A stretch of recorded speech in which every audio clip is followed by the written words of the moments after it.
اعوذ باللہ من الشیطان الرجیم بسم اللہ الرحمن الرحیم۔ السلام علیکم پیارے بہن بھائیوں، آج میں آپ کو ایک عجیب و غریب قصہ سناؤں گی۔ کاندھلا میں ایک مرتبہ زمین کا ایک ٹکڑا تھا، اس پر جھگڑا چل پڑا۔ مسلمان کہتے تھے کہ یہ ہمارا ہے، ہندو کہتے تھے کہ یہ ہمارا ہے۔ چنانچہ یہ مقدمہ بن گیا، انگریز کی عدالت میں پہنچا۔ جب مقدمہ آگے بڑھا تو مسلمانوں نے اعلان کر دیا کہ یہ زمین کا ٹکڑا اگر مجھے ملا تو میں مسجد بناؤں گا۔ ہندوؤں نے جب سنا تو انہوں نے ضد میں کہہ دیا کہ یہ ٹکڑا اگر ہمیں ملا تو ہم اس پر مندر بنائیں گے۔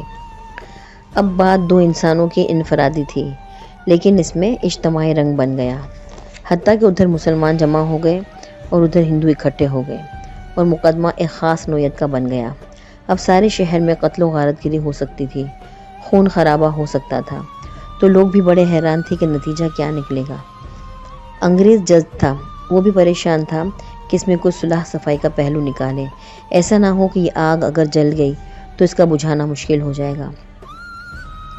جج نے مقدمہ سننے کے بجائے ایک تجویز پیش کی کہ کیا کوئی ایسی صورت ہے کہ آپ لوگ آپس میں بات چیت کے ذریعے اس مسئلے کا حل نکال لیں۔ تو ہندوؤں نے ایک تجویز پیش کی کہ ہم آپ کو ایک مسلمان کا نام تنہائی میں بتائیں گے، آپ اگلی پیشی پر ان کو بلا لیجئے اور ان سے پوچھ لیجئے۔ اگر وہ کہیں کہ یہ مسلمانوں کی زمین ہے تو ان کو دے دیجئے، اور اگر وہ کہیں کہ یہ مسلمانوں کی زمین نہیں، ہندوؤں کی ہے تو ہمیں دے دیجئے۔ جب جج نے دونوں فریقان سے پوچھا تو دونوں فریق اس پر راضی ہو گئے۔ مسلمانوں کے دل میں یہ تھا کہ مسلمان ہوگا، جو بھی ہوا تو وہ مسجد بنانے کے لیے بات کرے گا۔ چنانچہ انگریزوں نے فیصلہ دے دیا اور مہینہ یا چند دنوں کی تاریخ دے دی کہ بھائی اس دن آنا، اور میں اس آدمی کو بھی بلوا لوں گا۔ اب جب مسلمان باہر نکلے تو بڑے خوشیاں منا رہے تھے، سب کود رہے تھے، نعرے لگا رہے تھے۔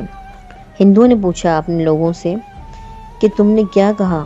انہوں نے کہا کہ ہم ایک مسلمان کا نام بتا کر آئے ہیں، وہ ایک عالم ہے، اگر وہ پیشی پر جو کہے گا اسی پر فیصلہ ہوگا۔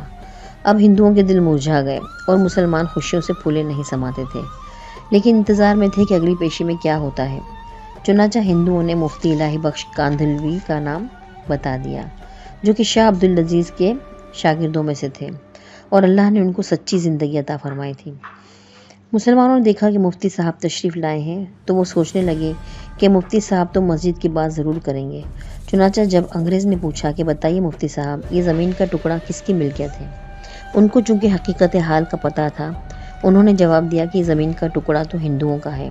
اب جب انہوں نے یہ کہا کہ ہندو کا ہے تو انگریز نے اگلی بات پوچھی کہ کیا اب ہندو لوگ اس کے اوپر مندر تعمیر کر سکتے ہیں؟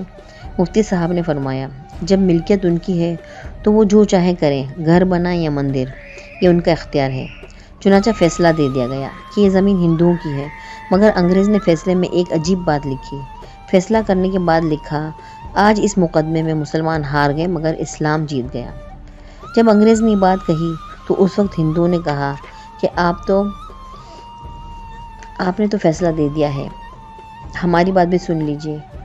ہم اسی وقت مسلمان ہو رہے ہیں۔ انہوں نے کلمہ پڑھا اور سب کے سب مسلمان ہو گئے، اور کہا کہ اب ہم اپنے ہاتھوں سے یہاں مسجد بنائیں گے۔ تو عقل کہہ رہی تھی کہ جھوٹ بول رہے ہیں کہ مسجد بنے گی، مگر مفتی صاحب نے سچ بولا، اور سچ کا بول بالا سچے پروردگار نے اس جگہ مسجد بنوا کر دکھا دی۔ تو کئی مرتبہ نظر آتا ہے کہ جھوٹ بولنا آسان راستہ ہے، جھوٹ بولنا آسان راستہ نہیں ہے، یہ کانٹوں بھرا راستہ ہوتا ہے۔ جھوٹے سے اللہ تعالیٰ نفرت کرتے ہیں، انسان نفرت کرتے ہیں، انسان اعتماد کھو بیٹھتا ہے۔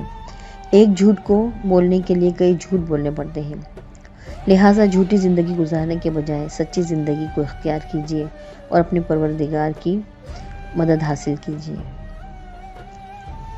پیارے دوستوں، اس قصے سے ہمیں یہ سبق ملتا ہے کہ چاہے کچھ بھی ہو جائے، انسان کو کبھی بھی جھوٹ نہیں بولنا چاہیے۔